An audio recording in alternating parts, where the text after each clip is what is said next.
கீழ்கட்டளையிலிருந்து ஜோதிடர் திரு விஜயபாஸ்கர் ஐயா அவர்கள் வந்திருக்கிறார். அவரை சாஃப்ட்வேர் இன்ஜினியராக இருந்து ஜோதிடம் வந்து ஒரு பெரும் கலை. சாஃப்ட்வேரை விட இது ரொம்ப சாஃப்டா இருக்கு அப்படின்னு சொல்லிட்டு வந்திருக்கிறார். ஸோ அவரை வருக வருக என வரவேற்போம். வாருங்கள் சார்.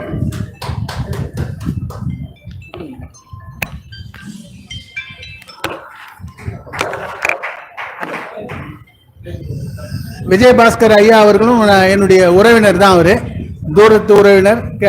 பிறகுதான் தெரிய வந்தது, ஜோதிடத்தின் மூலமாக தான் உறவினர்களே கண்டுபிடிக்கிறோம். அப்ப ஆக்சுவலி சொல்றேன், ஜோதிடம் மூலமா தான் இவர் யாருன்னு தெரியாது எனக்கு. ஜோதிடம் மூலமா தான் அப்புறமா இவர் உறவினர்னு தெரிய வந்தது.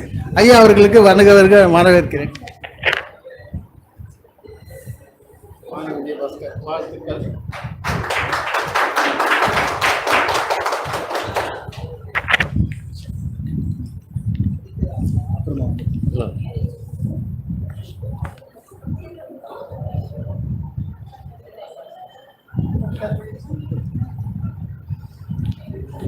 மேடையில் அமர்ந்திருக்கும் அனைவருக்கும் முதற்கண் என் வணக்கத்தை தெரிவித்துக் கொள்கிறேன்.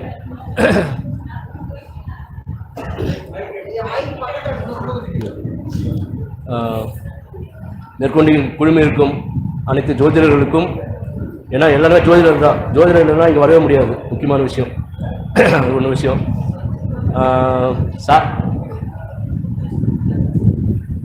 ஓகே புரியுதா?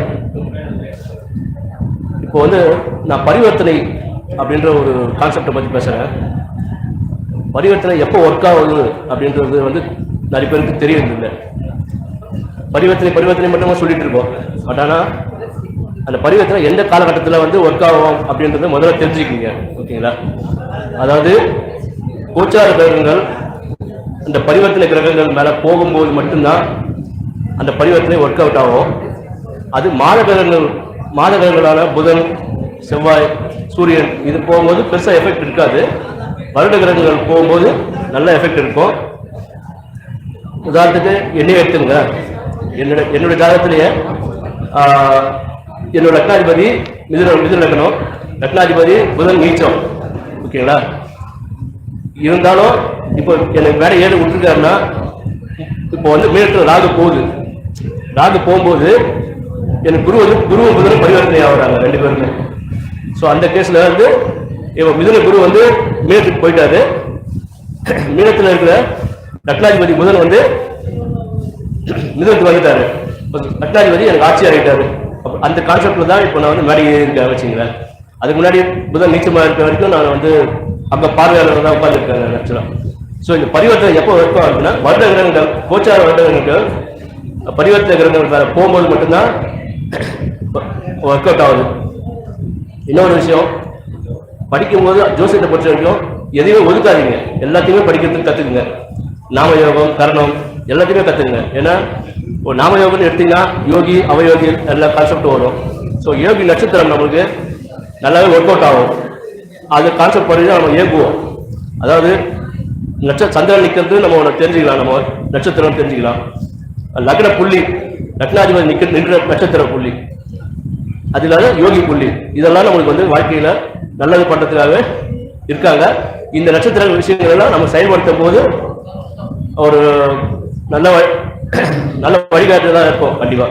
இப்போ பரணி நட்சத்திரம் எடுத்தீங்கன்னா அவங்க முக்கூட்டு ஒருத்தர் மாதிரி வீடு அமையும், வேற எங்கேயும் வீடு அமையாது. ஒரு பெரிய தெருவில் சென்ட்ரல் வீடு அவங்களுக்கு இருக்கவே இருக்காது. அந்த முக்கூடு ஒட்டா மாதிரி தான் பரணி நட்சத்திரக்காரங்களுக்கு வீடு அமையும். அதே மாதிரி சாத்திய நாமயோகத்துக்கு பார்த்தீங்கன்னா யோகி நட்சத்திரம், பரணி நட்சத்திரம். ஸோ சாத்திய நாமயோகத்தில் இருக்கிறவங்க பார்த்தீங்கன்னா அதே மாதிரி முக்கூடு ஒட்டா மாதிரி தான் வீடு இருக்கும். அந்த பரணி நட்சத்திரக்காரங்க சம்சாரமாக விரும்பி சாப்பிடுவாங்க, ஏன்னா அது முக்கோணம் அப்படின்றது. ஓகேங்களா? ஸோ இதெல்லாம் பார்த்தீங்கன்னா ஒரு நட்சத்திர வயசு பார்த்தீங்கன்னா நிறைய விஷயங்கள் வந்து நம்ம சொல்லி எடுத்துக்கலாம். நிறைய எதுவுமே ஒப்பிட் பண்ணாதீங்க.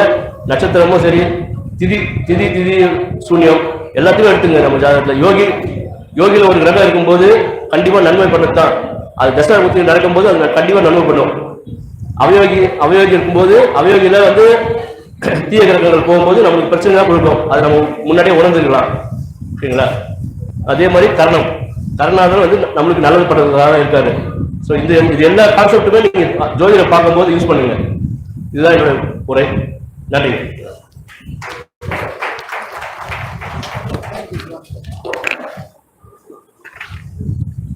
நன்றி திரு விஜயபாஸ்கர் சார், நன்றி. ஷால்